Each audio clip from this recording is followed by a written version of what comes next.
Domain किसी भी website का एड्रेस है जो यूजर्स सर्च इंजन जैसा कि गूगल पर एंटर करते हैं। आपको किसी फेमस पर्सनैलिटी के बारे में मालूमात चाहिए हो या किसी बिजनेस या इदारे को सर्च करना हो तो आप उसका नेम गूगल पर एंटर करते हैं। सबसे ज़्यादा रिलायबल इंफॉर्मेशन आपको उस शख्स या इदारे के बारे में उसकी अपनी वेबसाइट से हासिल होती है। सही तरह समझने के लिए हम गूगल पर किसी अहम शख्सियत को तलाश करते हैं। जैसा कि मैंने डॉक्टर मुजाहिद कामरान का नेम गूगल पर एंटर किया। डॉक्टर साहब को पाकिस्तान में कौन नहीं जानता। ये गूगल के पास डॉक्टर मुजाहिद कामरान का जितना डेटा था वो डिस्प्ले हो गया। यहाँ पर ये देखें, सर के अपने नाम के साथ जो उनकी पोर्टफोलियो वेबसाइट है ये ओपन हो गई। यहाँ पर वो सब डिटेल्स जो अलग अलग प्लेटफॉर्म से आपको कंपाइल करनी पड़ती हैं वो कंपाइल्ड और ऑथेंटिक फॉर्म में आपको मिलेंगी। इसी तरह आपको बहुत सी पर्सनैलिटीज़ की पोर्टफोलियो वेबसाइट्स उनके नेम के साथ गूगल पर इजीली मिल सकती हैं। अगर आप कोई बिजनेस या इदारा सर्च करें उसकी वेबसाइट भी आपको उसके नेम से मिल जाएगी।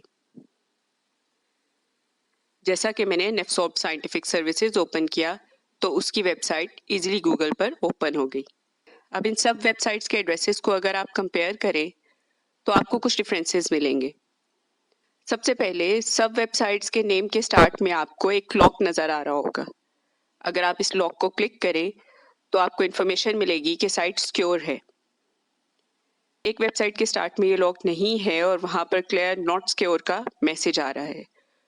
तो ये बहुत बैड इम्पैक्ट है अगर स्पेसिफिकली आप कोई बिजनेस रन कर रहे हैं और आपके बिजनेस या इदारे के नाम से पहले नॉट सिक्योर आ रहा है।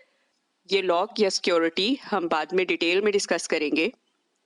कुछ वेबसाइट्स www से स्टार्ट हो रही हैं और कुछ वेबसाइट्स डायरेक्ट नेम से स्टार्ट हो रही हैं। इनिशियली ये कंसीडर होता था कि हर वेबसाइट के नेम के स्टार्ट में www होना ज़रूरी है, लेकिन अब बहुत से सर्च इंजन ऑप्टिमाइजर्स ये रिकमेंड करते हैं कि आप www के बगैर डायरेक्ट अपने नेम से अपने वेब एड्रेस को स्टार्ट करें। जैसा कि नेफसॉफ्ट सर्विसेज के स्टार्ट में कोई www प्रोटोकॉल नहीं है, सिर्फ लॉक है और लॉक के आगे कंपनी का नेम है। सो अभी तक हमने वेब एड्रेस में देखा कि सबसे पहले एक लॉक या सिक्योरिटी प्रोटोकॉल या HTTP प्रोटोकॉल है। उसके बाद www है या नहीं है, इट्स अप टू यू। के बाद आपका अपना नाम या आपके इदारे का नाम या बिजनेस का नाम या ब्लॉग का नाम है। उसके आगे .com या .pk या .net या .online है। ये डॉट के आगे जो आपके पास डोमेन का पार्ट है इसको आप बोलते हो TLD, stands for top level domain. एक वक्त था जब सब प्रेफर करते थे कि टॉप लेवल डोमेन या TLD.com ही होनी चाहिए, या ये कि अगर .pk सस्ती है और .com महंगी है तो इसका मतलब ये कि .pk अच्छी नहीं है और .com अच्छी है। ऐसा कुछ नहीं है। .pk, .us, .uk या .ca इनको आप कंट्री कोड TLD या CCTLDs बोलते हैं। CCTLD उन वेबसाइट्स के लिए है जो किसी पर्टिकुलर कंट्री में ही रन हो। सो अगर आपका बिजनेस लोकल है तो प्रेफर करना चाहिए कि आपके पास डोमेन .pk हो। CCTLD या .pk अगर आप पाकिस्तान में बिजनेस कर रहे हैं उससे आपको फ़ायदा ये होगा कि आप गूगल पर जल्दी रैंक कर जाएंगे। आपने देखा होगा कि जब भी कभी आप सर्च करते हैं गूगल पर किसी रेस्टोरेंट को तो वो US के रेस्टोरेंट्स आपको नहीं दिखाता, बल्कि वो रेस्टोरेंट्स दिखाता है जो सबसे करीब आपके इलाके के हों। सो इट्स ऑलवेज बेटर कि अगर आप लोकल बिजनेस कर रहे हैं तो लोकल TLD ही लें। और .pk बेटर है लोकल बिजनेसेस के लिए। इसमें और .com में कोई रिलायबिलिटी में फ़र्क नहीं है। हाँ, अगर आपका इंटरनेशनल बिजनेस है तो फिर आप .com ले लें, बल्कि अगर .pk डोमेन सस्ती है तो इट्स बेटर फॉर यू। सो आपने अपना वेबसाइट का नाम सेलेक्ट कर लिया, आपने अपने TLD सेलेक्ट कर ली। ये आपकी तरफ से फाइनल है, ये अवेलेबिलिटी के लिहाज से फाइनल नहीं है। जो भी नेम, जो भी TLD आपने फाइनलाइज की है, अब आपको चेक करना होगा कि क्या ये पर्टिकुलर नेम अवेलेबल भी है या नहीं।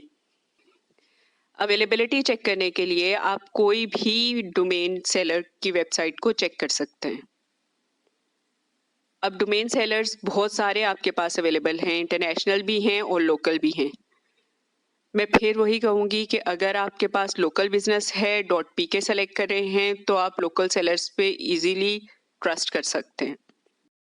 जब भी कभी आप डोमेन परचेज करने चलें, आपके पास गूगल में बहुत सारे पैकेजेस आते हैं। कुछ पैकेजेस ऐसे हैं जिसमें आप होस्टिंग परचेज करें और आपको डोमेन फ्री में अवेलेबल होती है। कुछ तो ऐसी साइट्स भी हैं जो आपको बिल्कुल free of cost domain sale करती हैं। अब आप खुद सोचें, अगर आपके पास एक वेबसाइट डोमेन सेल कर रही है तो दूसरी फ्री में क्यों दे रही है? तो हमेशा जब भी कभी डोमेन या होस्टिंग या कोई भी पैकेज परचेज करें तो देखें कि इसकी रिन्यूअल चार्जेस क्या हैं। रिन्यूअल चार्जेस बहुत इंपॉर्टेंट हैं। बहुत सी वेबसाइट्स जो आपको बिल्कुल फ्री में डोमेन देंगी, अगले साल वो हेवी चार्ज करेंगी। बहुत से डोमेन सेलर्स और होस्टिंग सेलर्स आपके कार्ड का डेटा ऑटो रिन्यूअल पे रख देते हैं। सो हमेशा जब भी कभी आप परचेज करें तो उसके बाद डिटेल में देखें कि कहीं ये ऑटो रिन्यूअल पे तो नहीं है। ऑटो रिन्यूअल को हमेशा अनचेक करें और अपनी मर्जी से रिन्यू करें। लेकिन आप जहां से भी डोमेन परचेज करें, कोशिश करें कि आप अपने कार्ड से पे करें, क्योंकि वेबसाइट आप दोबारा बना सकते हैं, लेकिन डोमेन आपका पर्सनल एसेट है, उसको आप किसी और के हैंड ओवर मत करें। सो आई ऑलवेज रिकमेंड कि अपने कार्ड से, अपने अकाउंट से हमेशा वेब डोमेन को परचेज करें। ये मैंने गूगल पर वेब सोल्स एंटर किया। ये इनकी स्पॉन्सर्ड वेबसाइट ओपन हो गई।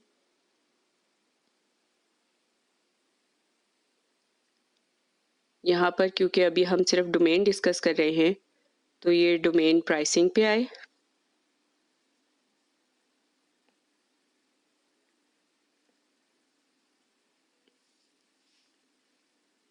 ये देखें .com 3400 रुपीज़ पर ईयर है, .net .pk। अच्छा, सबसे इम्पोर्टेंट इसमें ये है कि .pk और .com .pk ये 2 इयर्स का पैकेज है, बाकी सब के सब 1 ईयर के पैकेज हैं। आपको अपेरेंटली देखने में लगेगा कि .pk की निस्बत .com बेहतर है, मैं ये ले लूँ। लेकिन अगर आप लोकल पर्सनैलिटी हैं और आपका बिजनेस भी लोकल है तो .pk ना सिर्फ सस्ती आपको मिल जाएगी बल्कि ये आपको गूगल रैंकिंग में ज़्यादा फैसिलिटेट भी करेगी। अब अगर मैं .pk को रजिस्टर करना चाहूँ तो कोई भी नेम मैं .pk से सर्च करती हूँ, जैसे मैं नूर फातिमा एंटर करूँ।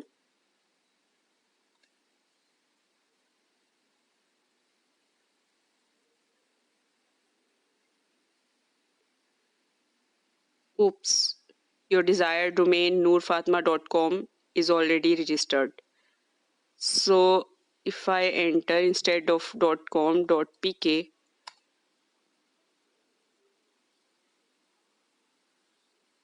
this one is available.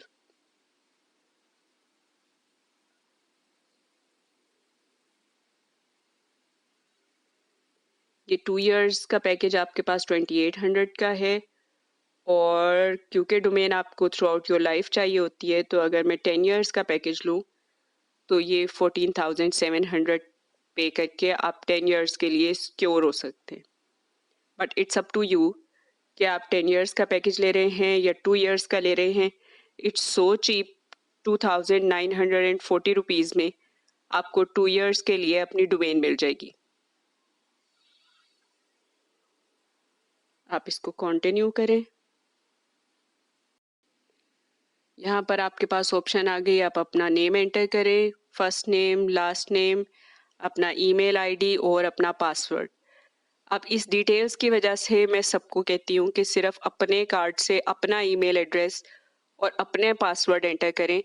जब आप किसी एजेंट का ईमेल एड्रेस, एजेंट का पासवर्ड एंटर करेंगे तो आप हमेशा उसके डिपेंडेंट रहेंगे कि जब भी आपको रिन्यूअल करना होगा तो आपको बार बार उसके पास जाना पड़ेगा। इसलिए डोमेन नेम परचेज हमेशा अपनी क्रेडेंशियल से करें। इसको से मैं एंटर करती हूँ अपना नेम। अब देखें ये फर्दर आपसे डिटेल्स मांग रहा है आपके फ़ोन नंबर की। तो आपकी सारी पर्सनल डिटेल्स हैं, आप इसको खुद फिल करें, सारी अपनी पर्सनल डिटेल एंटर करें। अच्छा, इसमें एक बड़ी अच्छी ऑप्शन है कैश की। कैश कैसे पे करेंगे चेक करते हैं।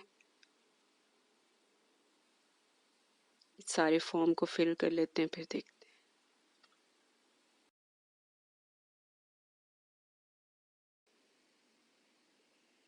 पे विद ऑनलाइन बैंकिंग HBL वेबसोल्स, ये अकाउंट नंबर है और ये इन्होंने मुझे ऑर्डर नंबर जनरेट कर दिया।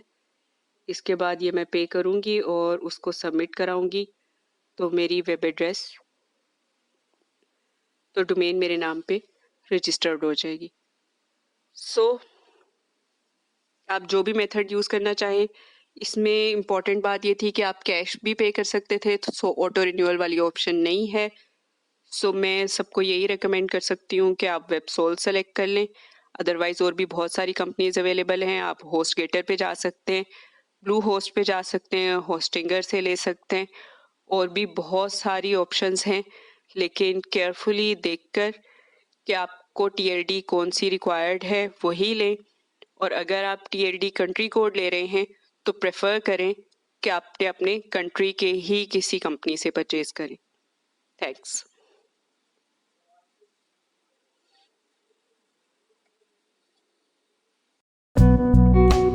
In today's fast-paced digital world, your online presence is the lot. Whether you are a student, a professional, small business, or a global corporation, NEFSOB is committed to your success. We provide ongoing support, maintenance, and updates, keeping your website secure, optimized, and up to date.